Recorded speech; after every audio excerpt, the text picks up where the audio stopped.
sometimes Raw really is war, right?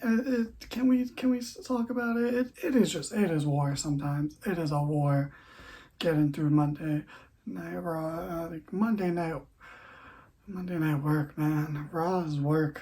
Oh, holy.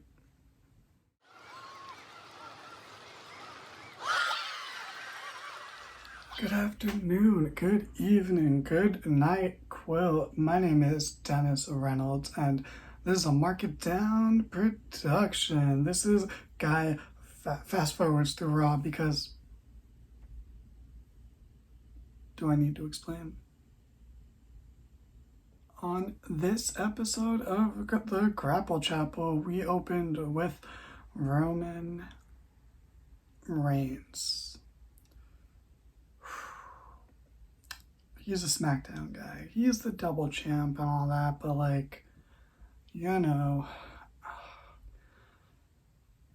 look, whatever timestamp this video is at right now, probably like a minute and a half, pushing two maybe. Still shorter than this man's entrance alone. Oh my god. So yeah, Roman Reigns comes out, and then like 8 minutes later, there's a promo, and Paul, hey man, fighter of the night, man, cut a promo, blah blah blah. He definitely, I swear to you, he said stuff. He said things, stuff, words came out of his mouth, and they were great because it's a Paul Heyman promo, you know. But, ooh, man, I don't care. Why are they on Raw? Anyway, they were sneak attacked by RK Bro, took out the Usos with RKOs, and then they just stared at Reigns and laughed at him and got all hype. And then Drew McIntyre slowly made his entrance and brought his sword, you know, for intimidation purposes, you know. Does he need to register that? Anyway, they brawl. Cool. Why is this a pay-per-view match? Why? You know what? This would have been a great match for tonight, for Raw, or for SmackDown on Friday.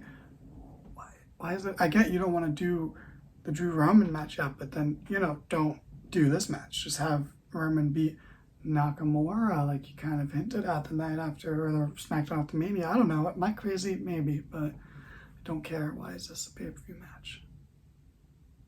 But do you want to hear about a six-man tag that I do give a fuck about? Because we had big Zeke the Freak, and the Street Profits versus Kevin Owens and Alpha Academy. It was set up from a backstage segment earlier in the day where Ezekiel introduced himself to the Street Profits. They gave him a cup full of some strong alcohol based on Zeke's reaction, you know.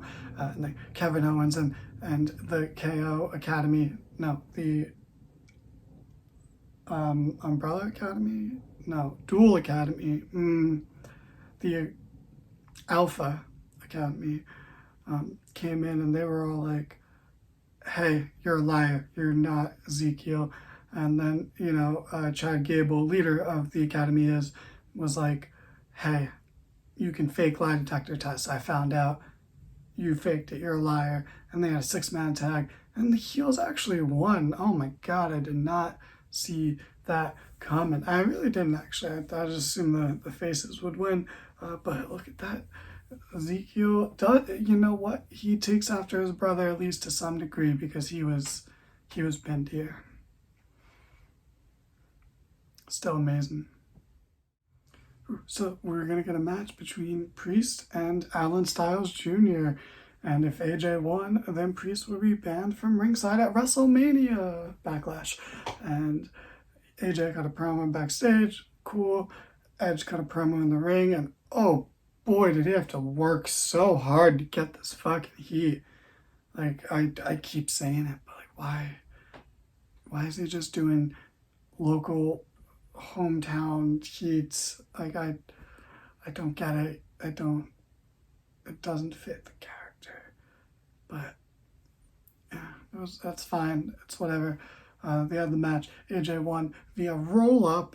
Oh boy, because of course he did. And then Edge and Priest were beating him down after the match. Oh my god, he's all alone. He has no friends. And then out comes Finn Balor to make the save, and oh, this would have been so much cooler if Finn didn't constantly lose and look like a loser. But it was still really cool, and I still enjoyed it. And the two sweet me broed each other afterwards. It was great. I enjoyed it, even though it's marred by bad booking. But it's still nice. It's a nice moment, you know. If you look at the moment in isolation without any of the context around it, it's awesome.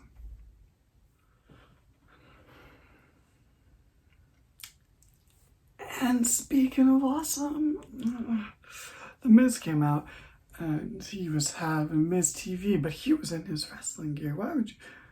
I can't imagine what's going to happen if he's already in his wrestling gear. Anyway, he invites his guest, Mustafa Ali, and as he's coming down, his music cuts off early, his mic's not working. Miz is like, "Can I call you Must?" And I actually thought that was kind of funny. And he's like, "Don't complain about this on Twitter." And then Mustafa Ali was like, the only thing I have to complain about is the same thing all these people have to complain about, that you're still wrestling. It's just like, it's so nice to be seen sometimes, you know? Like, it's just nice when someone gets you. And that's what Ali is. And then Theory came out and they had a handicap champions contender match. Oh my god. I hate saying championship contender match. Any combination of it I don't like. Anyway, it was a handicap match, and the heels actually won because it was a handicap match. And okay, fine. A lot of the heels won tonight so far. But then Ciampa beat up Ali after the match, and why didn't he just like cost Ali the match? I know it's a handicap match, and that protects him, but like, could have like ultra protected him. But it was still cool. Ali had a good line before this match started where he's like, if anyone can take the heat backstage, it's me. And that was nice. So this is still good. It's a little bit of a cool down from last week, but it's still good. It's still something. There's still a lot of plates spinning. Nikki lost the 24/7 title to Dana Brooke, and I would just like to say that about a year ago, Nikki ASH won Money in the Bank and cashed in to become Raw Women's Champion. Don't know why I'm saying that right now, but... And then Becky Lynch cut a promo and says she's going to take out Asuka. Cool. And then Seth Rollins comes out. It's Seth Appreciation Night, and he's wearing just a fantastically ridiculous suit. He gets serenaded by the crowd a little bit, and then Cody interrupts, and then Cody's also wearing a silly suit, and these two fucking Riddlers just start promoing at each other, and then Cody says a very important line that I think should be clipped by many wrestling fans and put into random places, which is, "My hypocrisy knows no bounds," and at least he gets that. And then Seth says a bunch of mean things about his dad, and this feud that's not really that serious went there. Sure. Match will be good.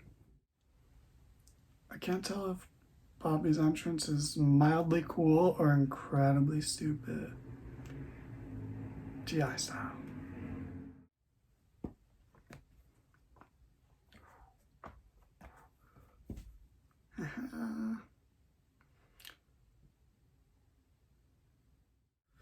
It doesn't really matter, but there was like a backstage segment with Truth and Reggie, blah blah. They're walking by and they walk by a dejected Nikki Ash, and I don't know why, but I kind of just called it. I was like, Dewdrop's gonna walk in the frame. I had that feeling, and lo and behold, she did. So oh my god, there might be a fucking third women's tag team.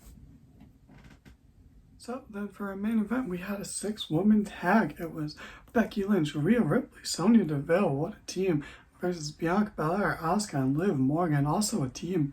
And fun match. A lot of back and forth, a lot of hard-hitting action.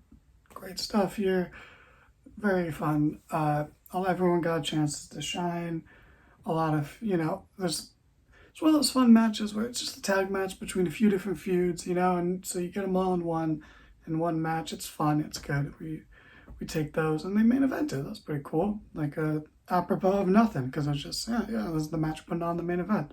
Last week we had a similar, just had a fun tag match for the main event. It's a couple weeks of that. That's fun. And the Faces won. Liv Morgan picked up the win, pinning Sonya Deville. I honestly, out of that whole combination, that is the one I expected the least. I assumed Liv Morgan would just eat the pin.